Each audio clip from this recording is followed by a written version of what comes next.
Buenas tardes, queridos amigos, miembros de Asís International.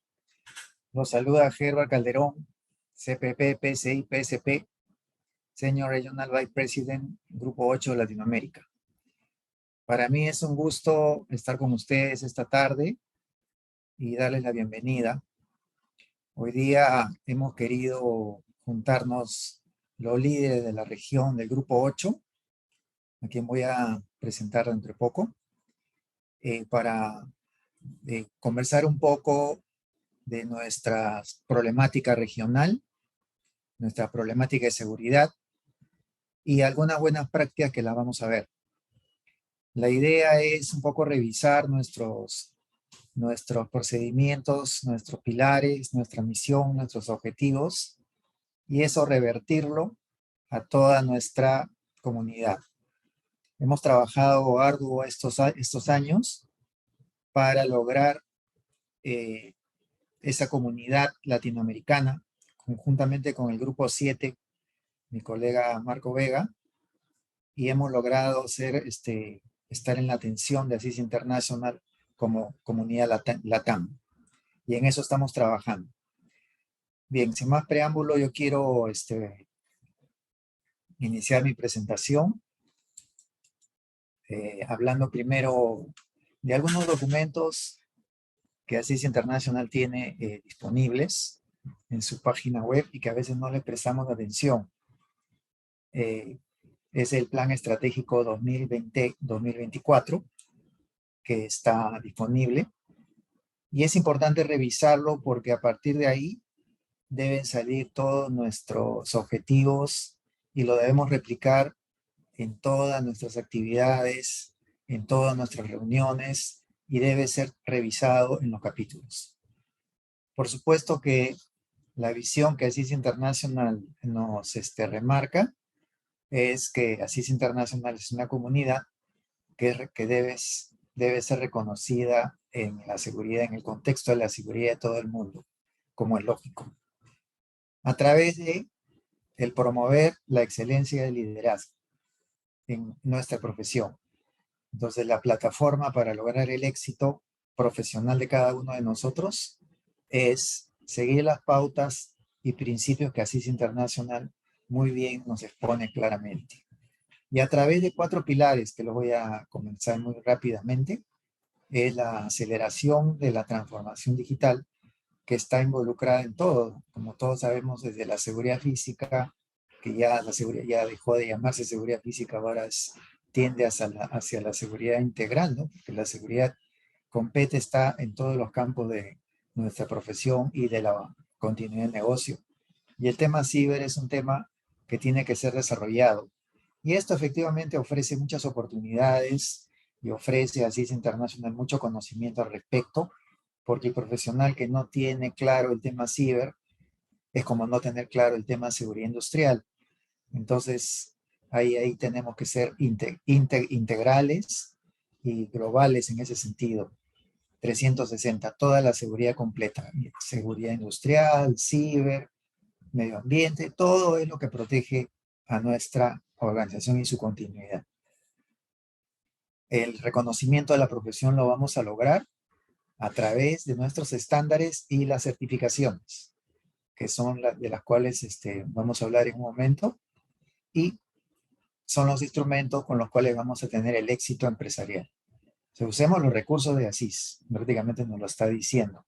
Y fíjense que estos pilares, antes de terminar con los 4 pilares, son los que nos van a conducir al éxito. Nos van a conducir hacia no solamente el éxito empresarial, sino que Asís International se constituye una plataforma y una base de soporte para los profesionales. Elevar la seguridad a función empresarial a través de su herramienta estratégica que es el SRM, del cual no es algo nuevo, sino data de muchos años, sin embargo que se incorpora a todas nuestras competencias y hacia el desarrollo hacia donde las empresas tienen que ir. Que la seguridad sea preocupación de la alta gerencia, ¿no? Finalmente, con eso vamos a lograr, y ese es un compromiso que Asís tiene, que todos los profesionales, incluyendo Asís, digamos, sean parte de ese conocimiento y también lo aprovechen y eso constituye un soporte para nuestras profesiones y nuestras carreras. Entonces, estos 4 pilares los estoy comentando porque justamente deseamos de que estos 4 pilares sean la base para todas nuestras actividades, todas nuestras reuniones, nuestros seminarios, nuestros congresos, nuestros webinarios, deben estar considerados estos 4 pilares porque eso va a lograr el éxito no solamente de nosotros mismos, sino el éxito de nuestros eventos y está desarrollado por gente que lo ha conceptuado de esa manera, para que esto constituya un éxito empresarial y que constituya un soporte, el cual lo da CIS International a todos los profesionales. Bien, continuando y rápidamente ya mi pequeña introducción, no nos olvidemos que las funciones y la estructura del gobierno para CIS International está en el Leadership Guide, que está también en nuestra página web de CIS International. En ella están claramente definidos las funciones de los vicepresidentes senior, los cuales me acompañan y voy a tener el placer de presentarlos en unos segundos. Y en ellos están sus funciones, las cuales son supervisar y proporcionar liderazgo a todos los, digamos, involucrados, ¿no? Bueno, en este caso son las funciones del vicepresidente senior. Los vicepresidentes regionales supervisan y proporcionan el liderazgo a todos los capítulos con el apoyo de los ARVP. Sus funciones generales están en ese contexto también, en ese documento, que es importante que lo tengamos siempre presente. A veces me llaman, me dicen, ¿dónde puedo encontrar las funciones del presidente del capítulo? ¿Dónde puedo encontrar las funciones del SRVP?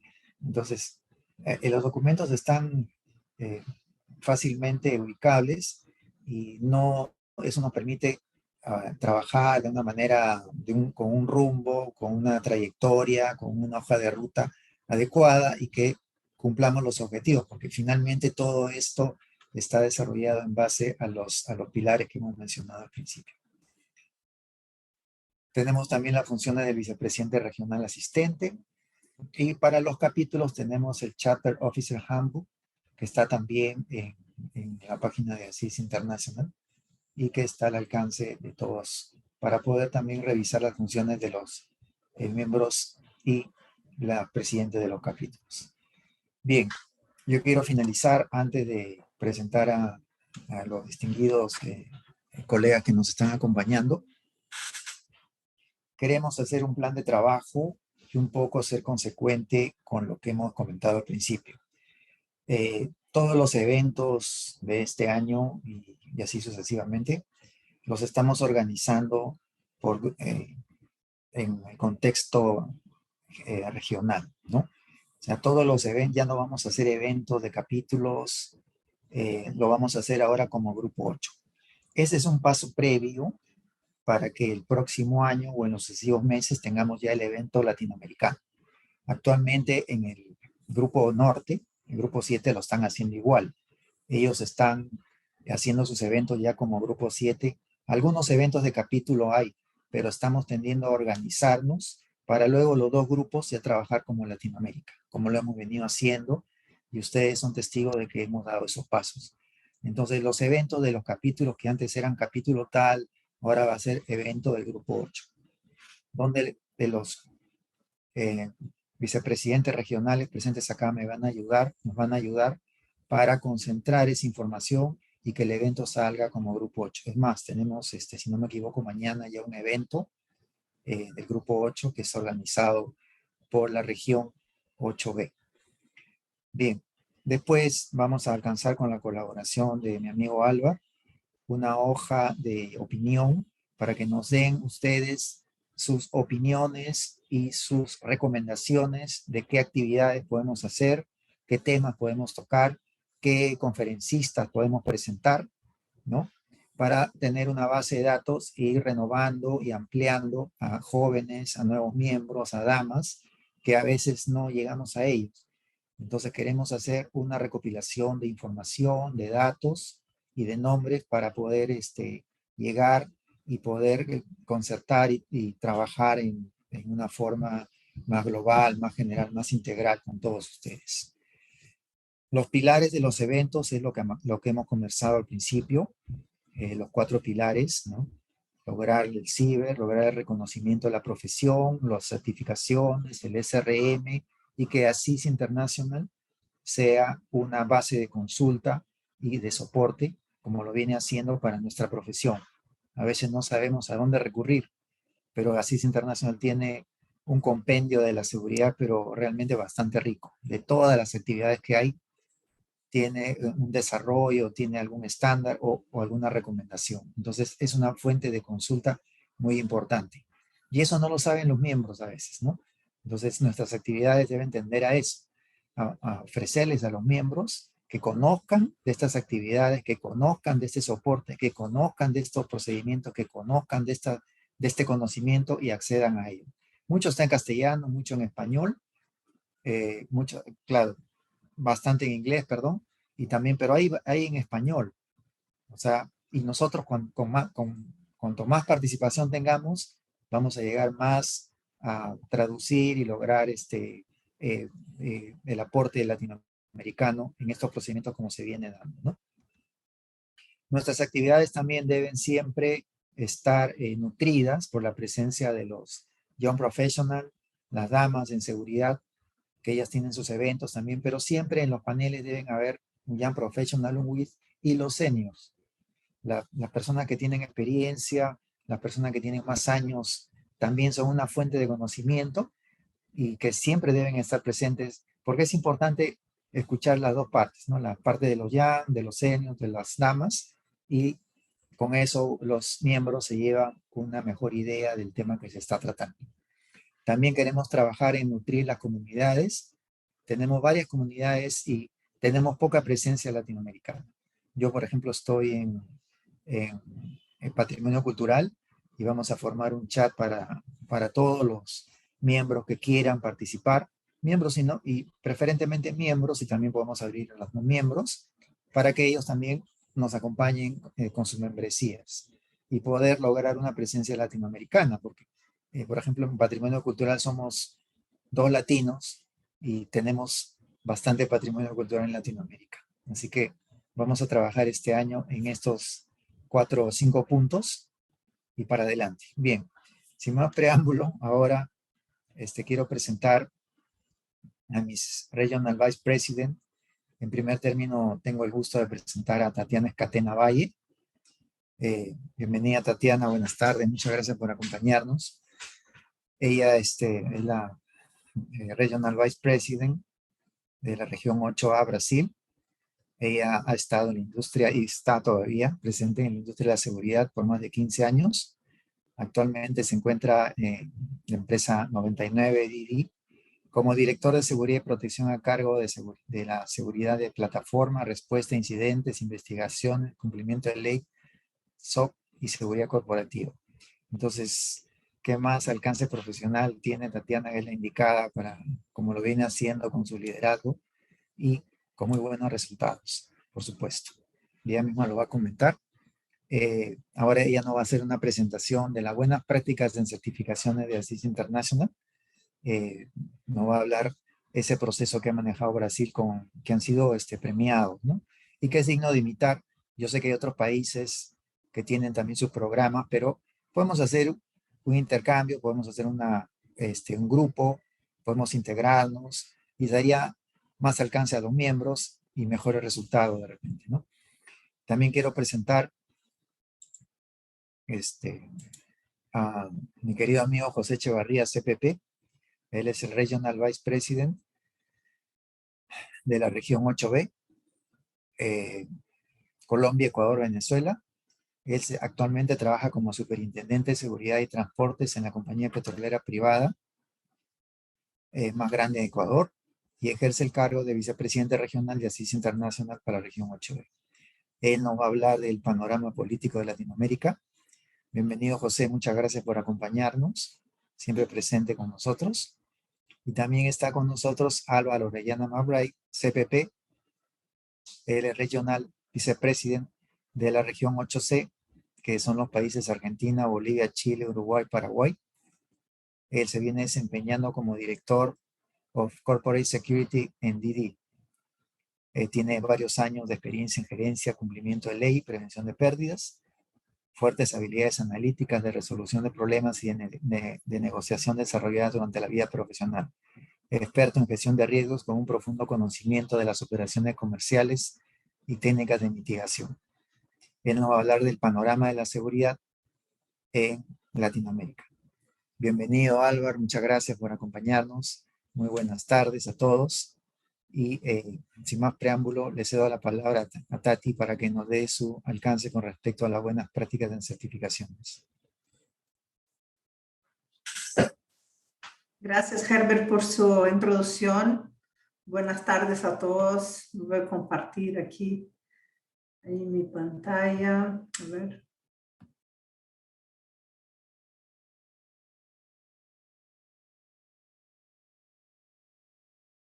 ¿Ya se ve? Sí se ve. Muy bien. Bueno, gracias, Herbert, por su introducción y por organizar este evento tan importante para CIS, por su liderazgo en toda región 8.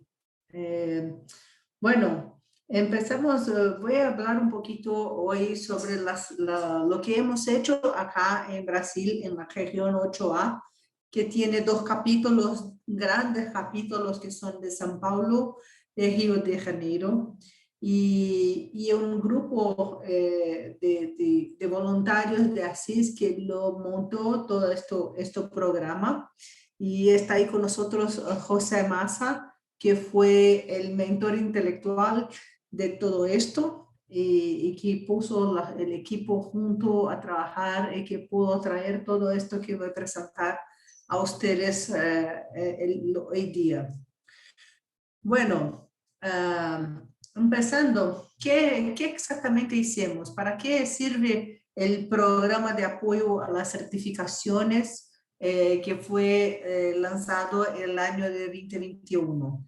Es un programa que sirve para encorajar, guiar y promover las certificaciones adentro de los miembros de ASIS. Y cualquier miembro lo puede participar, no importa de qué parte sea. Tenemos desarrollado 2 distintos programas, que fue el más grande, que es el soporte el programa de soporte de certificaciones, para todas certificaciones, y un reto de 90 días para el CPP. Yo creo que mucha gente aquí, los veo, muchos CPPs ahí nos asistiendo en esta presentación, y todos sabemos cuánta cantidad de contenido, de materiales que hay que estudiar para lograr éxito en una prueba de CPP. Y esto, reto de 90 días, es algo muy desafiador a los miembros. Entonces, voy a pasar a decir un poquito más sobre cada uno de los 2 programas, cómo lo estructuramos, para que todos tengan un conocimiento de cómo lo hicimos, y más adelante voy a decir para dónde vamos con todos estos logros. El programa de soporte a las certificaciones está abierto a cualquier miembro que quiera participar, que esté con su membresía de ASIS bien. Hay que hacer un preregistro y nosotros controlamos si esa persona participó de 70% de las clases, de las reuniones, mejor diciendo reuniones que no son exactamente clases, para decir que esta persona sí lo siguió el programa. Y la estructura del programa son reuniones mensuales. Por supuesto, cada uno estudia, solo tiene su metodología, su propia agenda, pero una vez al mes, al todo 4 miércoles de cada mes, se reúnen en una reunión de 1h30 para hablar, sacar dudas y hablar de algún tópico de interés de todos. Todo el grupo define cuáles son los tópicos de más interés del equipo y lo compartimos el tiempo de reunión, que son 1 hora y 30, son 30 minutos para que se saquen dudas, y 1 hora donde la gente se separa en distintas salas para discutir y hablar sobre, sobre el tópico elegido por todos. Y así se fueron por 9 meses el programa en el año de 2021. Me disculpe, no sé si mi español está muy claro, pero estoy muy bien. Bueno, y el otro programa que es el reto para 90 días para el CPP, tiene un formato diferente, que es un grupo de WhatsApp donde la gente que se inscribió participa del grupo y ahí se compartillan metodologías de estudio, materiales, sacan las dudas que tienen y es más un grupo de apoyo, de mutua ayuda entre los miembros, y hay sí un moderador que es una persona certificada con toda la experiencia. Para el primer grupo, el primer programa, que fue el programa de apoyo a certificaciones, ahí sí tenemos un equipo que trabajó para poner esto funcionando, para que se cambien más experiencias. Y para esto quiero agradecer a todos los miembros voluntarios que participaron a los programas. Así como dices, José Massa, que fue el que empezó con todo con la idea y puso el programa organizado de forma a que podemos ejecutarlo, y que creó una forma simple, innovativa, y que trajo un montón de buenos resultados a la región. Massa es el AFVP de la región 8A, está ahí conmigo desde que empezamos con este reto, hace casi 3 años. Este es el tercer año que trabajamos juntos. Breno, que fue el creador del reto de 90 días, que es el director de certificaciones del capítulo de Río. Tenemos también Marci, que es un profesional súper conocido acá en Brasil de seguridad, una persona súper experiente, profesor, ha ayudado a mucha gente a sacar la certificación de ASIS, que también fue uno de los responsables por el programa, también director de certificaciones del capítulo de São Paulo. Y como soporte que nos ayudaron y apoyaron mucho en este programa, Gerson Borges, también un profesional de seguridad con mucha experiencia, también he ayudado a mucha gente a sacar la certificación, y Paulo Grecki, que es nuestro primero Triple Crown, que tiene todas las certificaciones de ASIS, un estudioso, muy conocido ahí por todos nosotros, y está muy involucrado con todos los programas ahí de ASIS. Y este equipo puso el programa funcionando, truje a la gente, engajó a los miembros a estudiar por un propósito de hacer la industria de seguridad más profesional, cada vez más profesional. Los felicito a todos que pusieron este logro. Yo estoy acá solamente para contar la historia, pero estos fueron las personas que participaron, que se dedicaron a poner el programa como es hoy día, y ahorita más adelante voy a decir cuáles son los próximos pasos de esta historia maravillosa. Estos fueron los logros que tuvieron en el programa. Tuvimos como 59 miembros registrados que estudiaron para sacar la certificación. Algunos siguen pasando por las pruebas. Tuvimos participación de miembros de otras regiones como Europa, Filipinas, Estados Unidos y Sudáfrica. 5 miembros realmente se certificaron, gente que participó de los programas, que se inscribió y participó de las reuniones. 4 fueron CPPs y 1 de PSP. Y al final, el más lindo de oro fue para José Massa, el idealizador del programa, que ganó el premio de PCB por ACES Headquarters, por el comité de PCB, que por ter puesto este programa funcionando. Y lo felicito otra vez acá.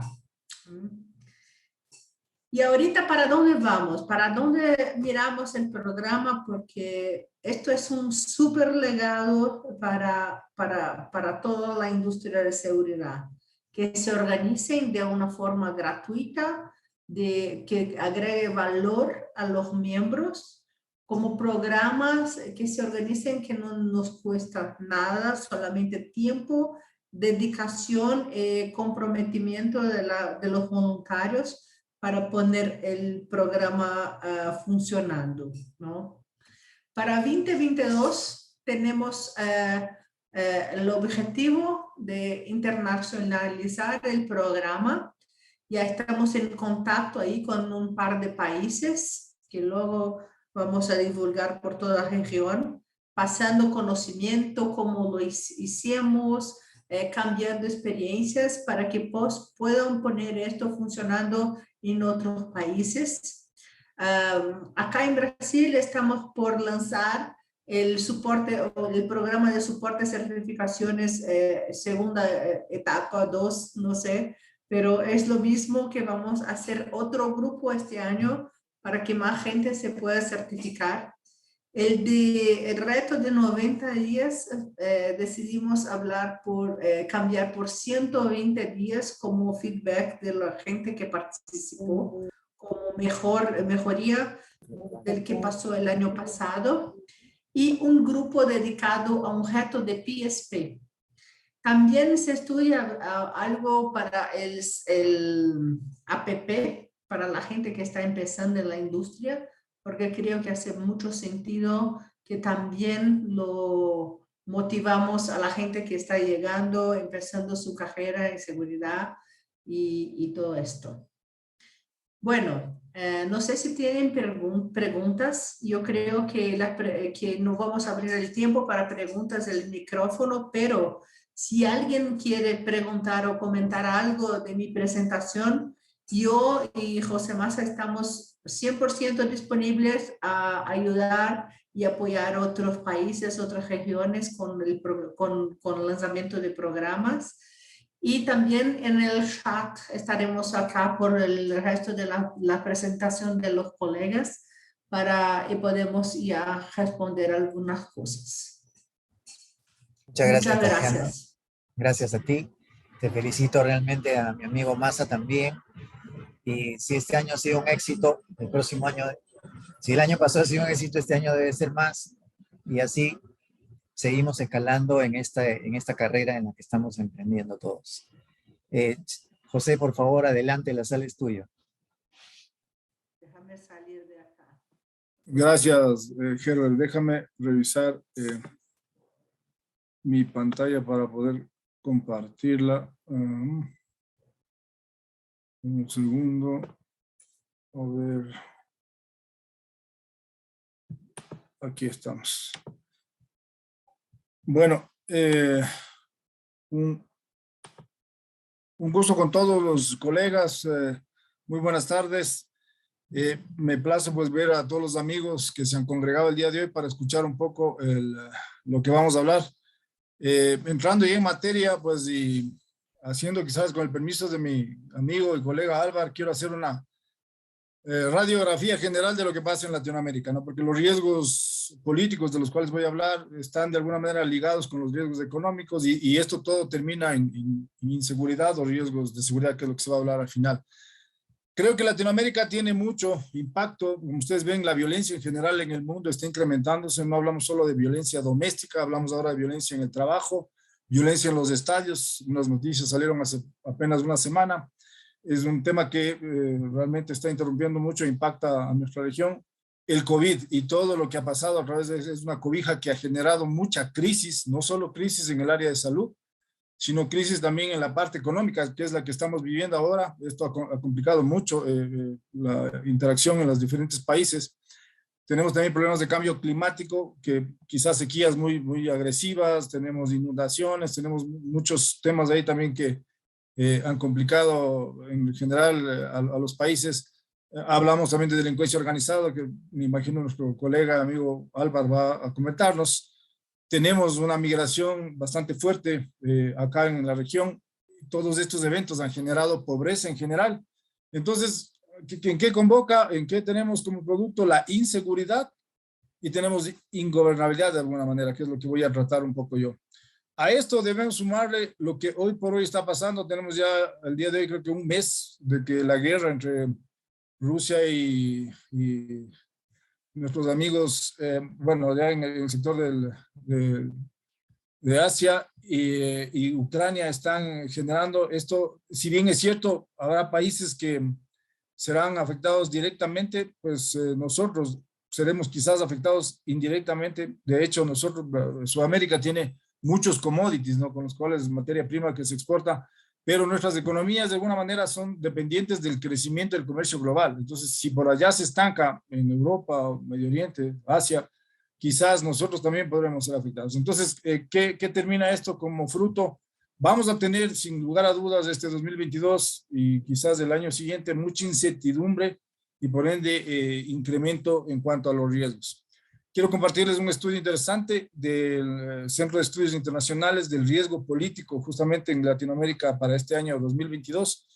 He destacado algunos datos medios, creo que los más interesantes. Aquí podemos ver que el 50% de países, lastimosamente en Latinoamérica, tiene una erosión democrática bastante obvia, objetiva. Bueno, esto como dato interesante también deben saber que no solo en Latinoamérica hay una erosión de la democracia, no es a nivel global, pero quizás más acentuada acá en Latinoamérica. Lo lamentable acá es que la mitad de los latinos, el 50%, en base a un estudio que hizo justamente esta organización, se habla de que el 50% de latinos aceptarían cualquier gobierno, así no sea democrático, con tal que les resuelvan sus problemas. Eso es bastante preocupante. No les importa si será democracia, si será una dictadura, si es un gobierno de facto, con tal que solucione sus problemas específicos. Esto es una oportunidad, obviamente, para estos quizás candidatos populistas, ¿no? Existe bajos niveles de confianza en las instituciones públicas. Eso es un tema obvio y lastimosamente se pierde la institucionalidad por varios factores, ¿no? Justo el manejo inadecuado de la política en general. Y aquí hay un factor disruptivo que es las redes sociales. Como ustedes saben, las redes sociales han generado una serie de impactos y lastimosamente las noticias que más se propagan y con mayor velocidad son las falsas, las que generan de alguna manera un escándalo, una revolución. Y esto es utilizado o mal utilizado ahora y ha generado muchas interrupciones de las cuales también vamos a comentar. Como dato curioso, yo he incluido esta fotografía, como ustedes ven, es justamente para comparar un poco, ¿no? Las constituciones políticas, el número de constituciones de unos países, como ustedes ven en celeste, los que menos constituciones en su historia han tenido y los que más están en azul. Como ustedes pueden ver en la columna celeste están los países como Estados Unidos, Canadá, Noruega, Suecia, etcétera, países avanzados, países organizados. La que más aquí, como ustedes ven, número tiene Alemania, apenas tres constituciones, mientras que en la columna azul está República Dominicana con 32, Venezuela con 26, Haití 24, etcétera. Y si ustedes ven para abajo la lista, básicamente esta es la lista de Latinoamérica. Este es un factor quizás también, ¿no?, que nos puede dar una luz, qué es lo que pasa con la gobernabilidad acá en Latinoamérica. Este es un cuadro interesante también de este estudio que nos permite identificar de forma gráfica 4 tipos de gobiernos, ¿no? Democracia plena, que está en azul, la democracia defectuosa, que está en celeste, los regímenes híbridos en naranja y regímenes autoritarios en rojo. De acuerdo al The Economist Intelligence Unit, tenemos en Latinoamérica 3 dictaduras consolidadas, que son Cuba, Venezuela y Nicaragua. 4 regímenes híbridos, que son Honduras, Salvador, Bolivia y Guatemala, y apenas 3 democracias plenas, son Chile, Uruguay y Costa Rica. El resto de países, me incluyo como Ecuador acá, que estamos en celeste, somos democracia defectuosa, democracia con muchos inconvenientes, una democracia que, como les digo, se está erosionando, pero al final así estamos conviviendo. Se habla también en este estudio de la crisis de expectativas, ¿no? Esto es interesante porque nosotros hemos visto definitivamente y más, con mucha más frecuencia desde el 2019 para acá, quizás la pandemia generó algún tipo de stand-by de estas protestas violentas, ¿no? Muchas de ellas violentas. Aquí la particularidad es que son los jóvenes los que lideran.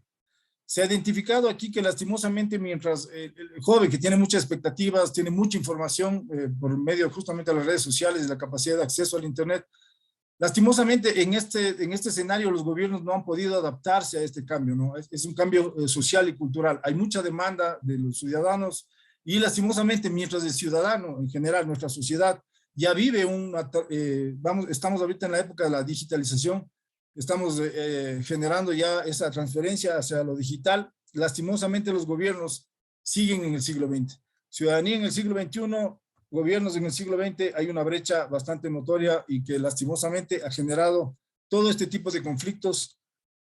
Lastimosamente, las democracias, los gobiernos no entienden, no tienen sintonizado su oído para este tipo de demandas y este tipo de inquietudes que son lastimosamente ya generales en toda Sudamérica. A esto siempre no podemos desvincular, como digo, la parte económica, ¿no? Hay economías débiles, el COVID, la pandemia ha dejado a todas las economías básicamente muy golpeadas, no permite satisfacer todas las necesidades que tiene la sociedad y es la posibilidad de conflicto que se genera. Por último, tenemos aquí las crisis de certezas, ¿no? Que también es un tema, como les digo, bueno, cuando hablamos de crisis de certezas estamos hablando de incertidumbre, ¿no? Entonces hay mayor nivel de incertidumbre económica y política en general en la mayoría de países. ¿Y esto qué genera? Al final, un mayor riesgo político. Tenemos todavía una incógnita, ¿no? ¿Qué va a pasar con la pandemia? Hay todavía variantes, no sabemos cuál va a ser el impacto de las nuevas variantes, ¿habrán variantes más agresivas o no? Hay entendidos en la materia que dicen que quizás ya la crisis en el área de salud no va a ser tan alta y no vamos a ver impactos como los iniciales, pero sí la parte económica, ¿no? Nos sigue trayendo cola este tema, entonces no se entiende todavía el alcance de esto. Hay mucho desequilibrio macroeconómico, ¿no? Hay mucho tema por todo este tema de la inflación y de todos los altos niveles de endeudamiento de países que también nos genera un ambiente de incertidumbre. Tenemos mucha volatilidad, como les digo, hay un riesgo político y este riesgo político ha generado una polarización.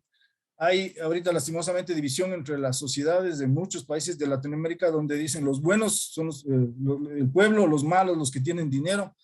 Esto es un caldo de cultivos que es aprovechado por el populismo. Se está haciendo mucho énfasis en el sentimiento anti-élite, ¿no? O sea, la gente que tiene sus recursos es gente que está quizás vista de manera negativa. Se está también lastimosamente incrementando el nativismo xenofóbico por la inmigración que se ha tenido bastante notoria en estos últimos tiempos. Entonces, esto desemboca en que los riesgos que ya hemos visto, que ya tenemos, si quiere, seteados en nuestro mapa, se incrementen y que aparezcan nuevos riesgos. Vamos a hablar al final de los riesgos que tenemos identificados acá como riesgos políticos. Pero importante antes de eso, analizar también el panorama electoral en una base de un estancamiento económico, de acuerdo al FMI. Va a haber una recuperación este año, pero es un desaceleramiento, ¿no? Apenas del 2.4, un crecimiento del 2.4 que no es suficiente para las necesidades de cada país, de las diferentes áreas y gremios y organizaciones de cada país. Lo notorio aquí es que quizás ya en este año se sabe que Venezuela tendrá un crecimiento positivo, pero en general la gente y los economistas, algunos de ellos no hablan de que esto es un crecimiento, sino que en el 2020, como vino la pandemia y se bloqueó, hubo cero comercio, cero producción, llegamos al punto cero, entonces lo que estamos teniendo ahora es un efecto rebote apenas, obviamente un efecto natural, que como les digo no es suficiente. Entonces, ¿qué está pasando? En esta inconformidad económica donde no se pueden satisfacer muchas necesidades, hay un descrédito también político por quizás malas decisiones y malos manejos en la parte política de muchos de los gobernantes. Está pasando y sucede que hay un descontento popular y cuando hay un descontento popular, el gobierno, el oficialismo, el gobierno de turno es castigado en los siguientes procesos electorales es un castigo del voto oficialista.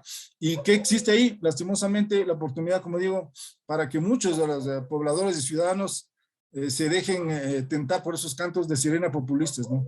En este entorno, ¿qué es lo que está pasando este año y qué vamos a tener?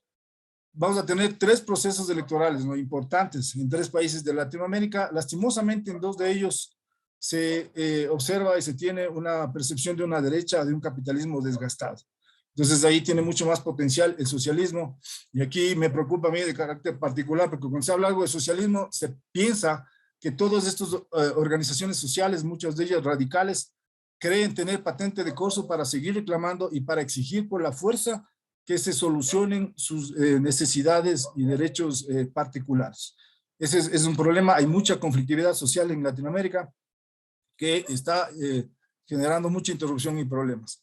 Quiero terminar haciéndoles conocer los 10 riesgos políticos que se identifican en este estudio en Latinoamérica. Y bueno, comenzamos con la erosión democrática, de la cual ya he hablado. Aquí quiero destacar que, miren, 5 países de Latinoamérica, los que están ahí mencionados, Chile, Colombia, Perú, Brasil y Argentina, lastimosamente están entre los 8 países con mayor índice de populismo mundial, de lo que estábamos hablando hace un rato. Y así en ese escenario nos manejamos en los próximos procesos electorales. También hay el cambio político, cambio climático y la escasez hídrica que les había hablado. Esto lastimosamente, estos excesos de calor o inundaciones extremas, va a golpear. Se habla ya de una sequía en los siguientes años aquí en Latinoamérica, y sobre todo esto golpea la parte rural, ¿no? Y esto va a generar lastimosamente, si hay sequías, una escasez de alimentos y más pobreza si es que el efecto climático sigue afectando a nuestra región. Hay protestas sociales y la violencia, como ustedes ven, el 2009 fue un año quizás negro en ese tema de las protestas. Aquí tenemos que sumarle que el COVID nos dejó 22 millones de pobres, más pobres en la región de Latinoamérica, y nos quitó 47 millones de empleos. Esto es también, obviamente, un potencial para que este tipo de conflictos y protestas pues se incrementen. Hay crisis migratoria. Esta vez se cataloga que ha habido una crisis sin precedentes desde que Venezuela tiene pues esta complicación en sus gobiernos. 5 millones de venezolanos han salido. Aquí yo destaco que la migración ahora ya no es de que Latinoamérica salen al mundo en general, a Europa, a Estados Unidos, sino que hay una migración intrarregional. Estamos migrando en la región. Las economías ilícitas, que no solo están producidas por el narcotráfico, ojo, hay mucha corrupción, hay dinero quizás ilegal por ahí que tiene que reinsertarse en la sociedad. Esto también es un motivo de conflicto político. Hay una polarización, como les había dicho, política, ¿no? Hay mucha desconfianza en las instituciones. Hay también atomización de grupos sociales, ¿no? Cada uno queriendo reivindicar por la fuerza sus derechos. Aquí hay que identificar 2 autores externos, Rusia y China. Este estudio fue antes de que comience la guerra, ¿no? No sabemos qué va a pasar de aquí en adelante, cómo va a ser la hegemonía mundial a partir de este problema. Quizás la tendencia es que se aísle un poco más el occidente del área de oeste. Entonces, habría que ver qué es lo que va a pasar a partir de, ojalá que termine pronto esto y un poco entender el orden que va a haber acá. El otro riesgo es la inversión extranjera, que está en caída, de acuerdo a la CEPAL. Lastimosamente, este año tenemos el 37% menos de apoyo y dependemos lastimosamente de nuestra economía, como les decía, es muy sensible, dependemos del crecimiento global. La guerra, sin lugar a dudas, va a afectar, entonces también va a ser un problema. El siguiente riesgo es la irrelevancia regional. Aquí lo que hablamos es que siendo nosotros el 10% de la población mundial como Latinoamérica, 4 de los 10 países con mayor cantidad de muertes por el COVID están aquí en Latinoamérica, ¿no? Lastimosamente, la acción de la OEA y el BID no fueron suficientes. No hubo esa ayuda que deberíamos haber tenido, quizás como región. De alguna manera nos dejaron ahí medios, como digo, irrelevantes. Este es un inconveniente y es un riesgo también que se generaron en este tiempo. Hablamos también de los ciberdelitos, ¿no? Que lastimosamente en pandemia a la fuerza se nos obligó básicamente a adaptarnos a este ambiente virtual. Esto ha generado una diversificación de ciberdelitos, y aquí pues según las estadísticas y los estudios, el 78% de los organismos han sido víctimas. Entonces es un riesgo también que está latente en este año 2022. Y al final un actor interesante, ¿no? Que es el auge de China. Como digo, no sé qué va a pasar después de la guerra. Quizás haya algún reordenamiento en ese sentido, pero China sigue siendo el socio principal de más de 10 países de la región. Casi la mitad de países de Latinoamérica China es su socio principal y obviamente China no invierte en cualquier industria, ¿no? Siempre es en sectores estratégicos, sus recursos naturales, telecomunicaciones y demás. Aquí yo destaco que miren, desde el 2000 al 2020 China incrementó su comercio 26 veces, ¿no? Aquí en Latinoamérica. Ese es un crecimiento bastante notorio, característico y todo. En este ambiente, ya terminando, quiero comentar que todo lo que hemos mencionado de manera rápida y quizás a vuelo de pájaros son temas de mucho interés y de preocupación porque sin lugar a dudas afectará a cada uno de los países de aquí en Latinoamérica y obviamente a cada una de las organizaciones en las que estamos trabajando. En ese contexto, pues yo agradezco, igual si hay alguna inquietud, estoy dispuesto a contestarlo vía chat y doy la palabra a mi amigo y colega Álvaro para que continúe con la presentación. Muchas gracias. Muchas gracias, José. Voy a compartir mi pantalla. Me confirman si se ve. Estamos bien, entonces. Muy bien. Ok, referente, muchas gracias por hacer la introducción en la parte política, porque efectivamente la parte política tiene una incidencia muy importante, una incidencia gravitante referente a lo que es el panorama de seguridad en nuestra región. Y normalmente cuando inicio las presentaciones y hablo acerca, le tengo que hablar acerca de la región a alguien que no la conoce, parto con una imagen similar a esta, que es bastante dramática. Los números son decidores, en que podemos decir, estamos en una de las regiones más peligrosas del mundo.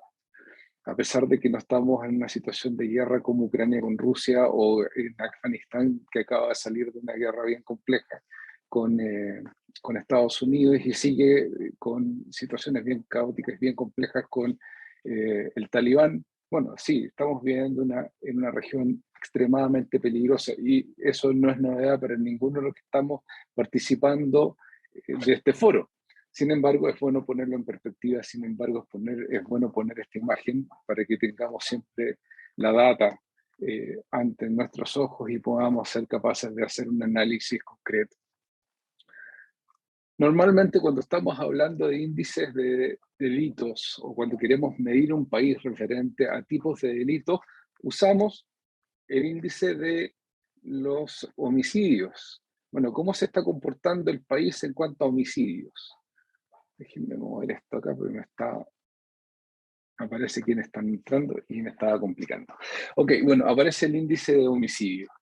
Y si bien es cierto, es un poco, no quiero decir que es mentiroso, pero sí es un índice que nos podría llegar a dar un poco de error. Podemos ver cómo se comportó la región desde el año 2018 al 2021. Hay países que subieron bastante, hay otros países que crecieron, pero en general, cuando vemos el número más grande en cuanto a cantidad de homicidios versus 100.000 habitantes, está menor que el 2018. Teníamos el caso de Salvador, que teníamos 52 homicidios cada 100.000 habitantes, y el caso de Jamaica, que ahora pasó al país número 1, quedó con 49.4. ¿Eso quiere decir que estamos mejor? No realmente, porque tenemos un factor que lo mencionaba mi querido amigo José, que es la pandemia, que generó un cambio bastante complejo referente a cómo se comportan los delitos, bastante complejo a cómo nos desenvolvemos en los últimos 2 años. Lo que sí ha sido interesante es ver lo que está pasando en este primer trimestre de 2022. Todavía no tenemos estudios concretos que nos puedan indicar hacia dónde vamos, pero sí podemos empezar a testear las noticias, podemos empezar a ver cómo se están comportando el tipo de delitos en México, en un Brasil, en un Colombia, en un Chile, en un Ecuador, en una Argentina, en que vemos que cada vez más aparecen homicidios, que cada vez más aparecen delitos violentos que están asociados a distintos tipos de factores. Entonces, es interesante que podamos entender, y vamos a conversar más adelante en las siguientes slides, respecto a cómo se ha estado comportando este fenómeno. Y bueno, la seguridad en la TAM en tiempos de pandemia, lo puse en signos de interrogación. ¿Realmente pandemia? Bueno, ya llevamos 2 años de pandemia. La emergencia ya pasó, la crisis sigue. Ya estamos hablando de algunos países que la tienen bastante más controlada quizás en la región. Estamos hablando que están pasando a fase 5. Fase 5, ¿qué significa eso? Es apertura total. Es decir, nos estamos pareciendo un poco a algunos países que ya no le exigen el uso de la mascarilla, que ya no le exigen la cantidad de gente, el aforo determinado a los comercios para poder operar. Ya vemos que hay cierto nivel de relajamiento. Entonces, vamos a estar viviendo una fase de cambios durante los próximos meses, durante este 2022, probablemente 2023. Entonces, debemos entender que ya estamos quizás saliendo de lo que es la fase pandemia, pero las consecuencias de lo que ocurrió durante la pandemia realmente se quedó para siempre o para seguir evolucionando. ¿En qué sentido? Tenemos la situación política. José nos mencionaba acerca de 3 procesos eleccionarios, que son el caso de Colombia, el caso de Brasil y el caso de Costa Rica, que eligen presidentes, es decir, pueden elegir hacia qué color político, básicamente, van a elegir el líder que los va a conducir en los próximos años. Pero también hay una serie de otros procesos eleccionarios, ya sea por referendos, ya sea por procesos eleccionarios menores, que se van a conducir en el resto del país, que pueden derivar en crisis políticas, crisis sociales que pueden ser bastante grandes y nos pueden traer problemas de seguridad muy importantes. O sea, podemos entender, les doy el caso de Chile, y por qué les voy a explicar por qué les doy el caso de Chile. Cuando salió el estallido social, que se le denominó en el año 2019, que traía un modus operandi, pero de libreto, de manual, todos con la mano tapándose el ojo, que la policía me está torturando. O sea, era un libreto muy bien actuado. Se empezó a repetir en el resto de los países, a medida que aparecían otros conflictos sociales similares. Lo vimos exactamente igual en Ecuador, lo vimos exactamente igual en Colombia, lo vimos exactamente igual en Estados Unidos, cuando empezaron a ver las protestas sociales. Entonces, son cosas que son bastante interesantes de ver cómo se están desarrollando este tipo de conflictos. Y va a ser importante ver cómo la polarización debido a esta contingencia política va a afectar la parte política, va a afectar la parte de seguridad. Referente a lo que es el incremento de la pobreza y la inmigración irregular. Se nos hablaba de los números que estamos manejando en estos momentos. De acuerdo a la CEPAL, gracias a la pandemia aumentó la pobreza extrema en un 0,7%. Nosotros podemos decir 0,7% es un número insignificante, momento. Eso significa un retroceso de 27 años.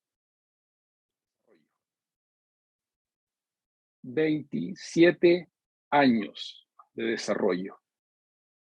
Volvimos casi 3 décadas atrás. Veamos cómo estábamos hace 3 décadas atrás en nuestros países. ¿Cuál es el índice de delito? ¿Cuál es el índice de violencia? ¿Qué tipo de delitos son los que estábamos viviendo? O sea, es algo que es clave, que tenemos que tener en cuenta y tenemos que poner en la ecuación que vamos a hacer en nuestros análisis de riesgo. La inmigración irregular. Claro, en estos momentos el que tiene la voz cantante es nuestra querida Venezuela. Sí, pero no es solamente Venezuela la que está moviéndose con ciudadanos en forma irregularmente, intrarregionalmente. También tenemos de otros países vecinos, de otros países hermanos que también se están moviendo y aprovechando este proceso. ¿Y cuál es el riesgo que trae esta inmigración irregular? No es solamente la importación de pobreza, sino que también es la importación de métodos delictuales. Podemos ver en nuestros propios países modus operandi que antes no se conocían, o antes veíamos muy lejanos, que los podíamos ver en las noticias. Formas que tenían de actuar. Empezamos a ver en las noticias Tren de Aragua. Bueno, el Tren de Aragua ahora antes tenía una operación en Venezuela y ahora expandió su operación tipo Maras por toda la región. Bueno, ¿qué implicancia tiene eso para mi industria? ¿Qué implicancia tiene eso para mi operación? Esas son cosas que son clave, son antecedentes claves que debemos considerar dentro de nuestro análisis de riesgo. Y por lo demás, los modus operandi cambiaron durante la pandemia. ¿En qué sentido? No sé si se dieron cuenta que durante la pandemia empezaron a aumentar los secuestros. los secuestros express, los secuestros normales. ¿Por qué?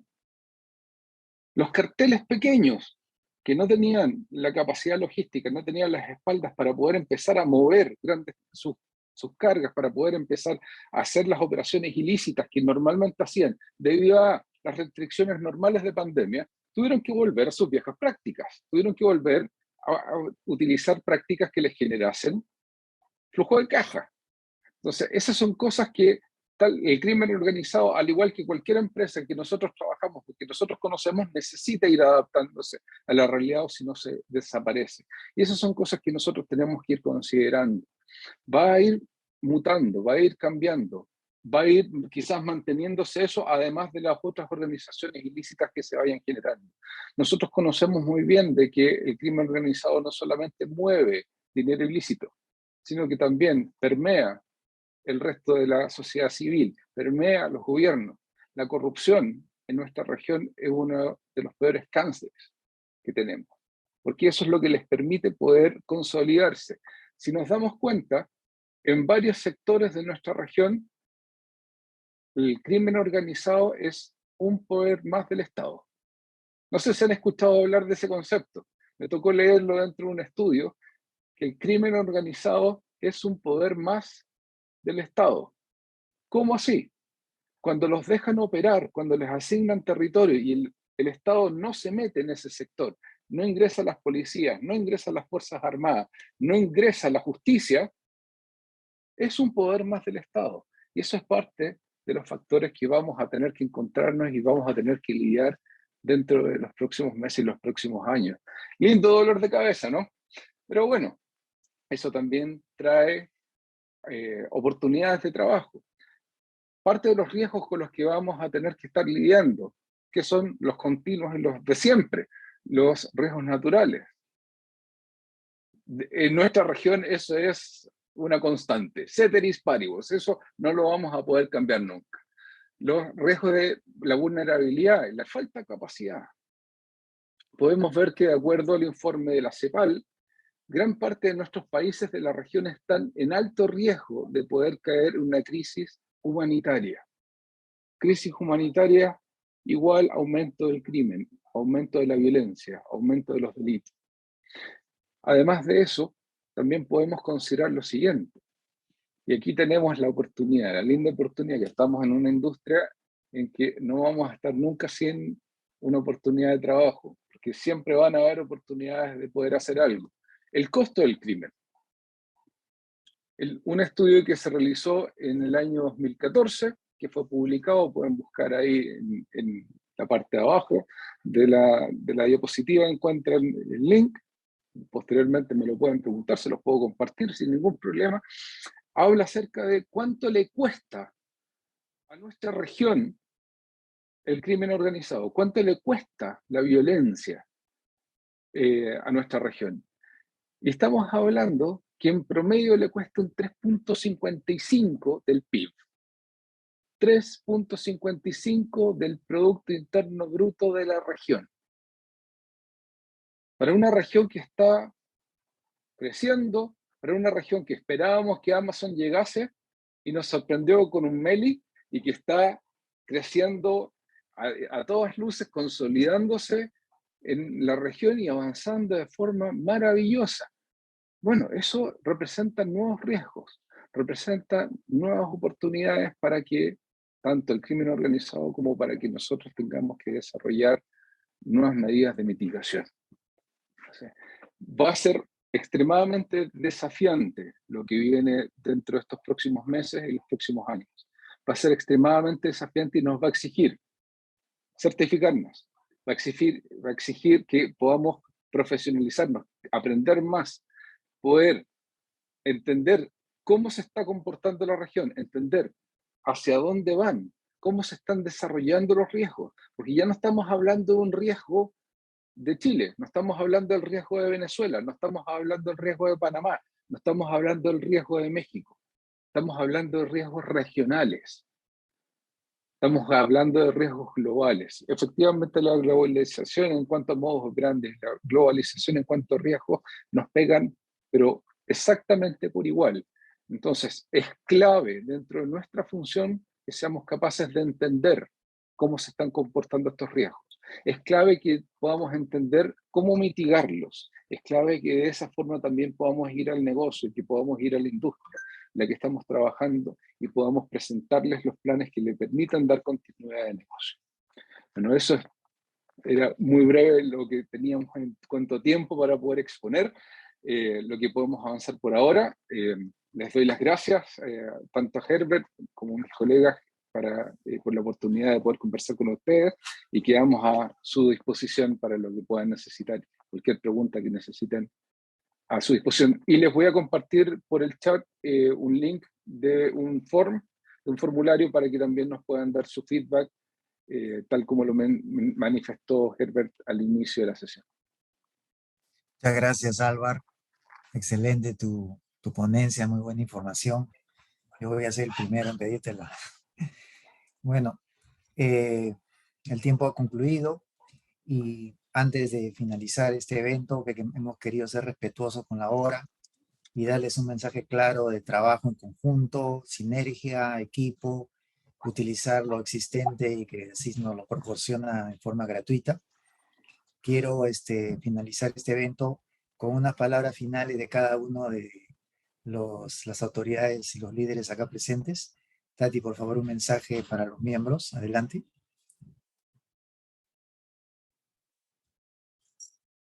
Abre tu micrófono. Siempre lo hago. Juntos somos más fuertes.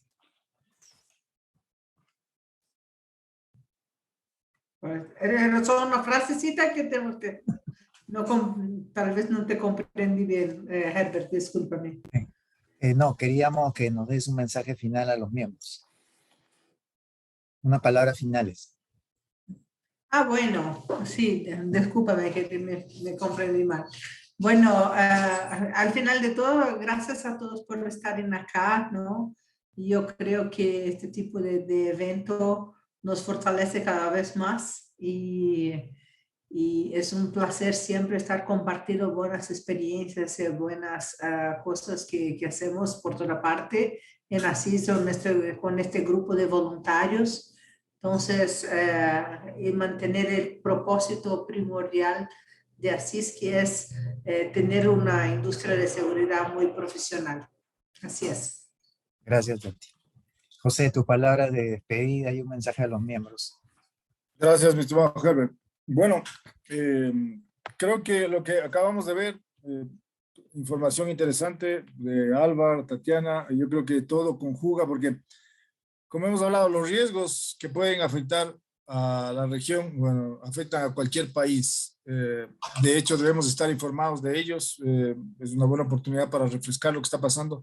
Y asimismo, como profesionales de seguridad, debemos estar justamente unidos, como dijo Tatiana, debemos estar conectados, compartiendo la información, porque ya no se habla, de hecho, los riesgos, así como la visión que tiene Herbert es apropiada y oportuna, porque los riesgos son regionales, son globales, entonces así mismo debemos mantenernos, reunirnos de profesionales de cada país y hablar las particularidades, los problemas o buenas prácticas. Es muy oportuno, es enriquecedor sin lugar a dudas para cada uno de nosotros acá presentes. ¿Qué mejor escenario que ASIS Internacional para hacer eso?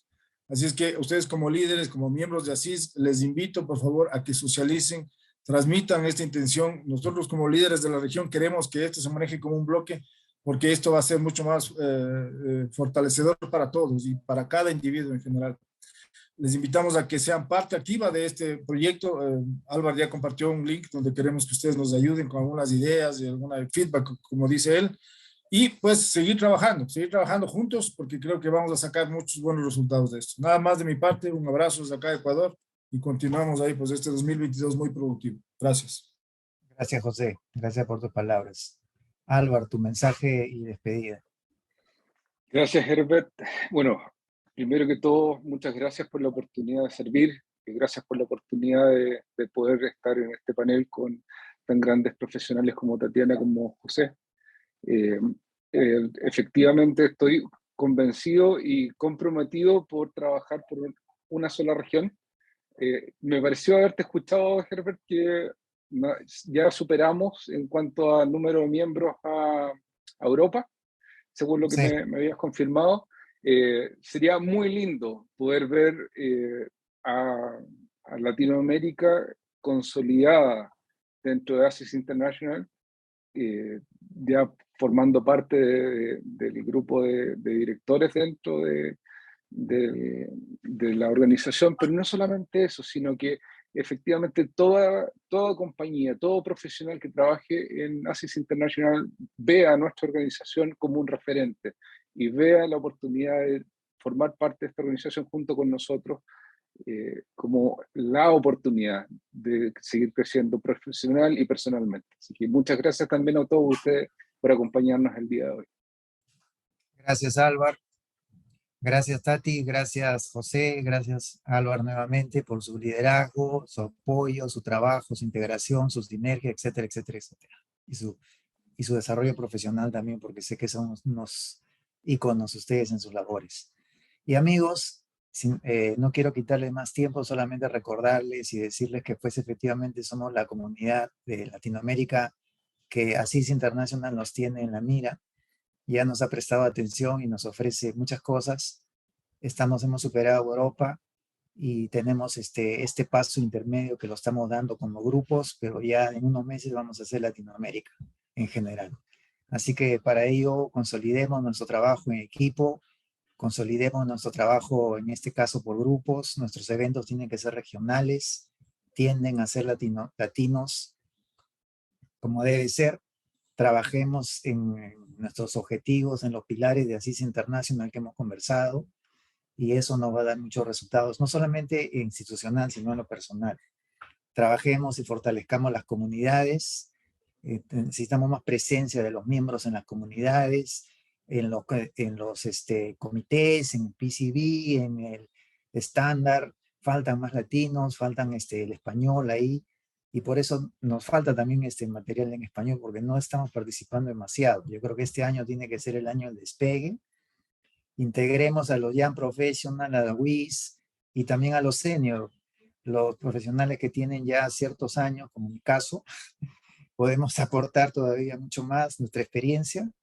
Y finalmente anunciarles que Álvaro nos va a mandar un documento para pedir nuestra opinión y nuestra recomendación para el presente año.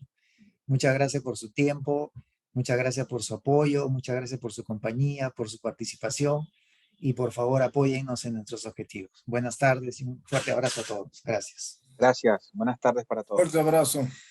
Gracias a todos. Un gusto. Gracias.